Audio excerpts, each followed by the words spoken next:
Hi guys, Ben at Tank TV, and hopefully today I'm going to help you eradicate that ammonia or nitrite problem that's in your tank.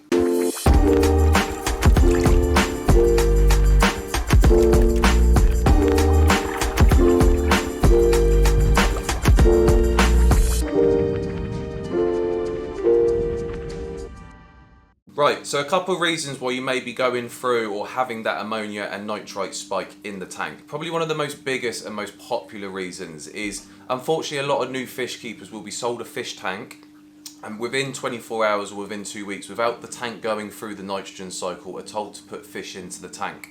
What you'll now be doing is a fish-in cycle within the aquarium, and it's why you'll be showing ammonia and nitrite within the tank.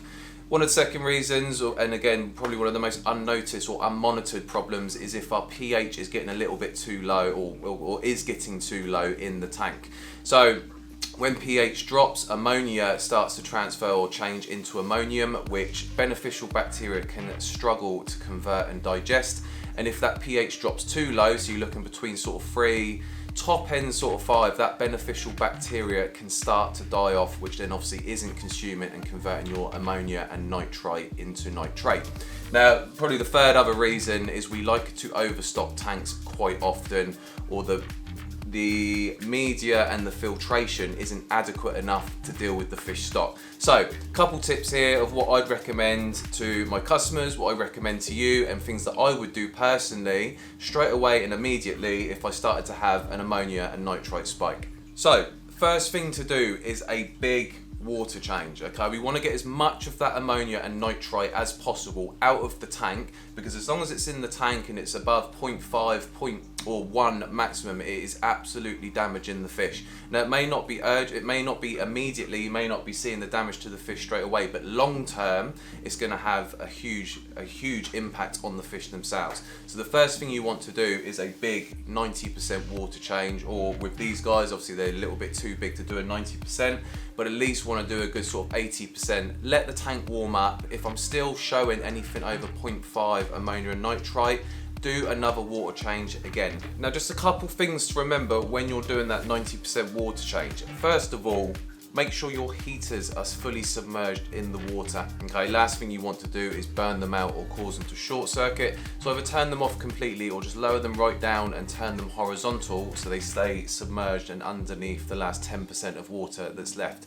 Second thing, just be aware of the temperature change that's going to happen in the tank, especially if you're doing water changes in winter or you've got fish like discus that prefer the higher 30 degrees temp.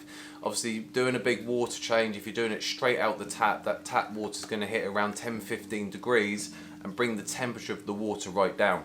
Obviously, if you warm your water up prior, it's not so much of an issue. So just remember to say it again, when you do that 90% water change, keep your heaters turned off or submerged, and also just keep an eye on the water temperature when you're doing the water change. If you are doing a fish-in cycle, this is unfortunately the routine that you're now going to have to follow. First thing I would do is, if it's a new tank, okay, and it is a possibility, take the fish back to the fish store and just avoid the problem altogether and go through the fish-in cycle correctly. The fish out or the fishless cycle correctly. So the first thing you want to do is a nice big water change. On that note, but we also just want to double check, because we're going to do such a large water change, the last thing you want to do is to create a massive pH swing within the tank.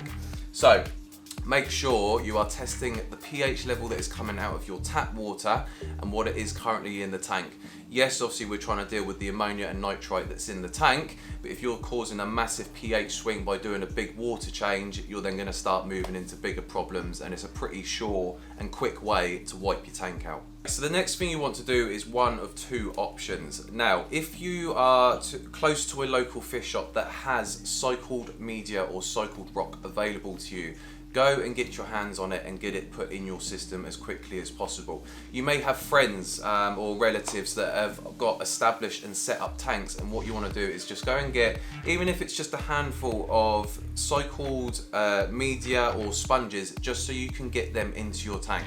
What that's going to do is you're then going to put beneficial bacteria into your filtration, which is going to seed the tank and create that bacterial colony, which is then going to help you deal with the nitrite and ammonia.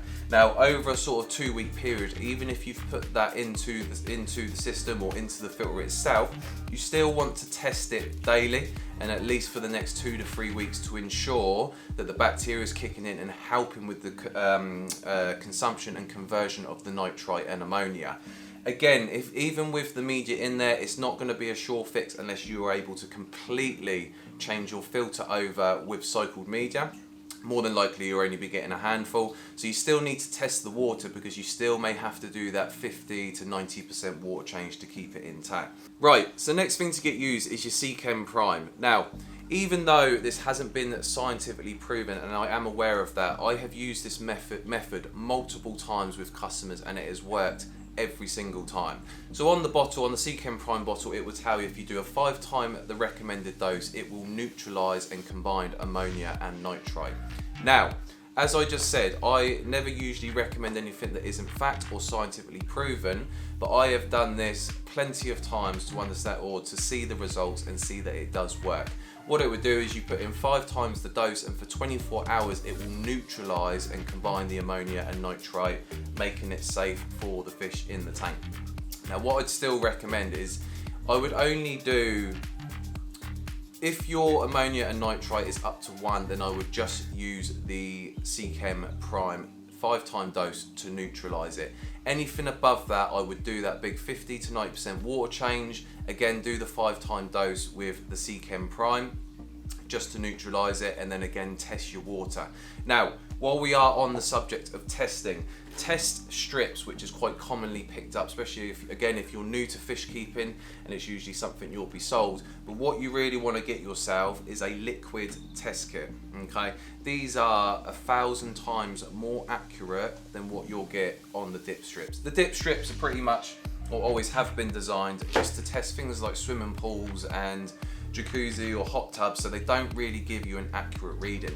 The liquid test strips will give you a much more accurate reading on the tank itself, whether it's ammonia, nitrite, nitrate, pH, KH, and if you can buy other test kits where you can get into things like magnesium and stuff like that on saltwater aquariums. So make sure you get yourself a liquid test kit so you know exactly what's going in and going on in the tank. So for the stuff that's going to help urgently, things like the Seachem Prime, the liquid test kits, I'll leave them in the links, or I'll leave the links for the products in the description below.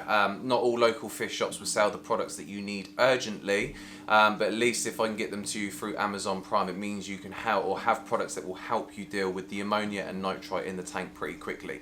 So look at them below. If you haven't already, hit the subscribe button, and until then, I'll see you next time.